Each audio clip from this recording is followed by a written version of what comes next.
I moved into Maplewood Estates with nothing but excitement. After years of saving, I finally bought my dream home. A cozy, modern-style house with stone walls, wide glass windows, and a rustic front porch. It stood out in the neighborhood, but that's exactly what I loved about it. Every other house looked identical, painted in the same beige shade with matching white fences. Mine was different, unique, personal, alive. For the first few weeks, everything was peaceful. My neighbors waved, a few even complimented the renovation work. Then came Karen, the self-proclaimed enforcer of the HOA rules.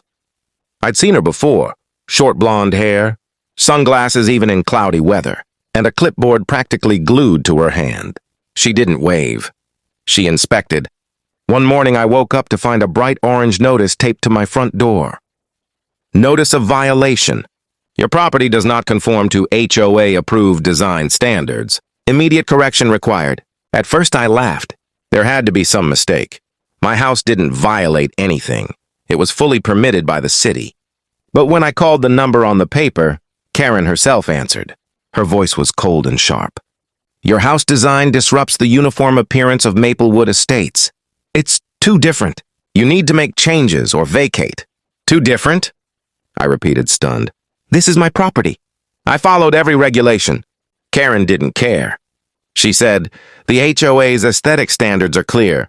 You either repaint, remodel, or move out. Then she hung up. I was furious but still tried to handle things calmly. I attended the next HOA meeting. Karen sat at the front like a judge, surrounded by a few nodding board members.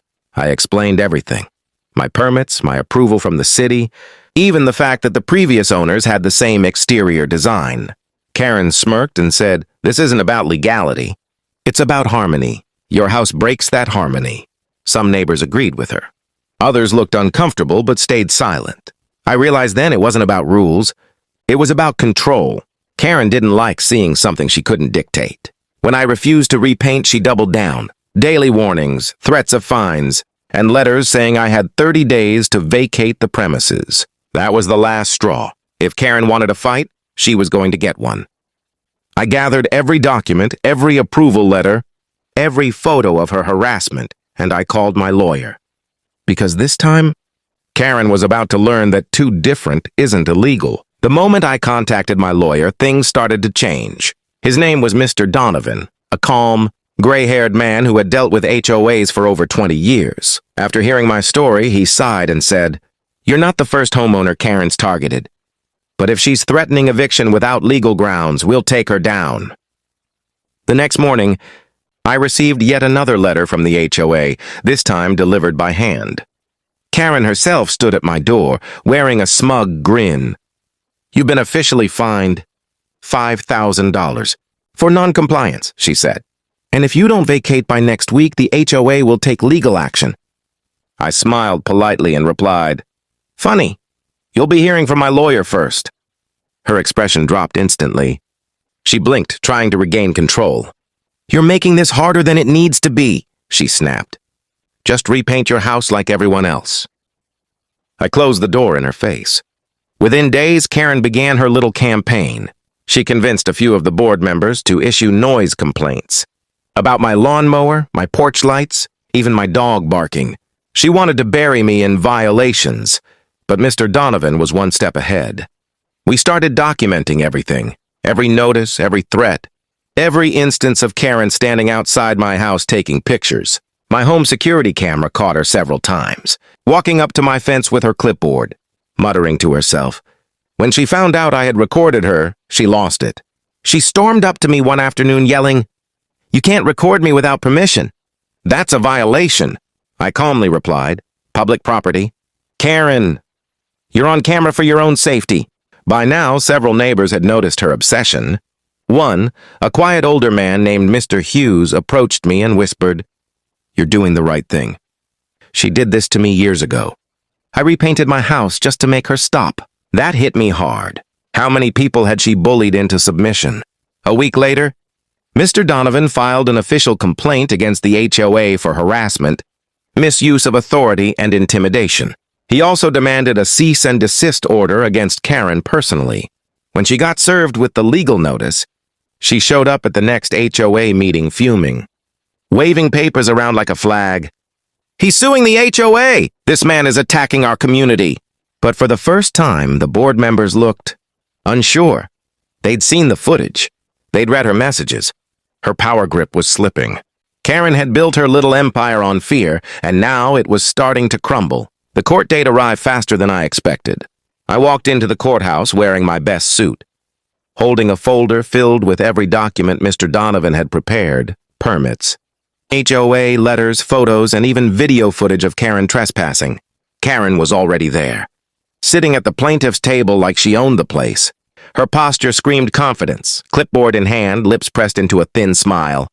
Her lawyer, a younger man who looked more nervous than prepared, whispered something, but she brushed him off like he was an assistant. The judge entered and the room went silent. My heart pounded, but Mr. Donovan leaned over and whispered, "Stay calm.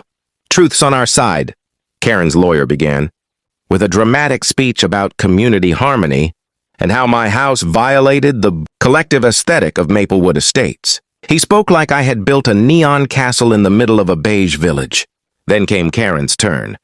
She stood up proudly and said, "We are simply trying to preserve the beauty and order of our neighborhood.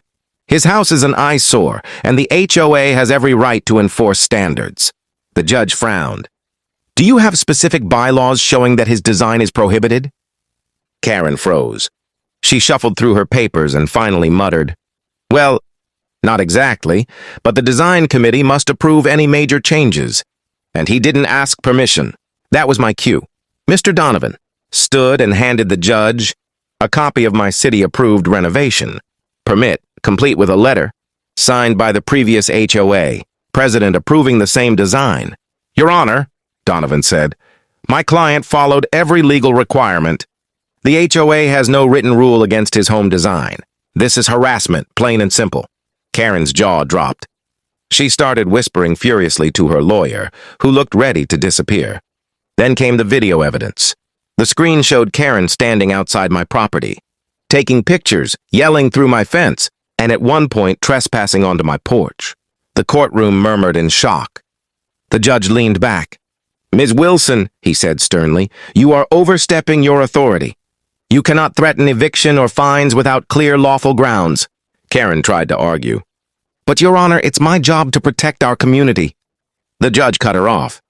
"This isn't about protection. It's about control. And it stops now."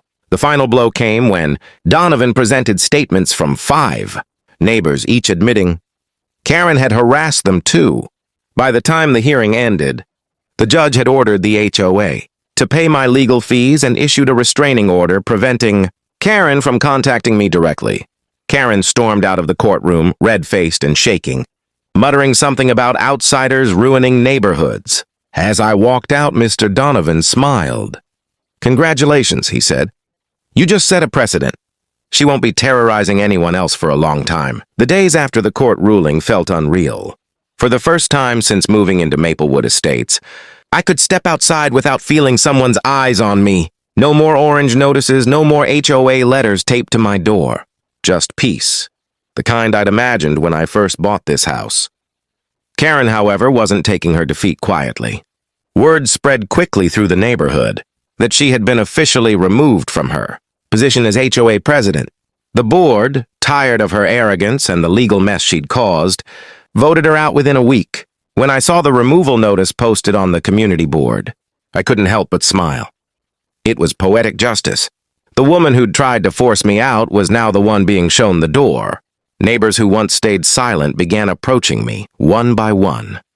"Good for you," Mr. Hughes said, shaking my hand. "You did what we all wanted to do years ago." Another neighbor, Mrs. Lopez, brought over a homemade pie. Karen made life miserable for everyone. Maybe now we can finally enjoy living here again. I realized then that this wasn't just my victory, it was the neighborhood's too. Karen had ruled through intimidation, and once someone stood up to her, her empire of fear collapsed. A few days later, I received a formal apology letter from the new HOA president. It read, "We sincerely apologize for the mistreatment and harassment you experienced under prior leadership. The HOA is reviewing all policies to prevent future abuse of authority." That letter was worth more than any legal win. It was recognition that what happened to me was wrong, And that change was finally coming. As for Karen, I heard she sold her house and moved out shortly after losing her position. Apparently, she tried to join another HOA community in the next town over, but her reputation followed her. No one wanted her leadership. On the day the moving truck came, I stood by my porch sipping coffee, watching quietly as she loaded boxes into her SUV. She saw me, glared for a second, then looked away. There was no more power in her stare, only defeat. I didn't gloat. I didn't say a word. I just smiled slightly and went back inside. That evening as the sun set over my house, the same two different home that started it all, I turned on the porch lights and leaned back on my chair. Different or not, it was mine. And now everyone knew. Standing up for yourself doesn't just protect your home. It can free an entire neighborhood.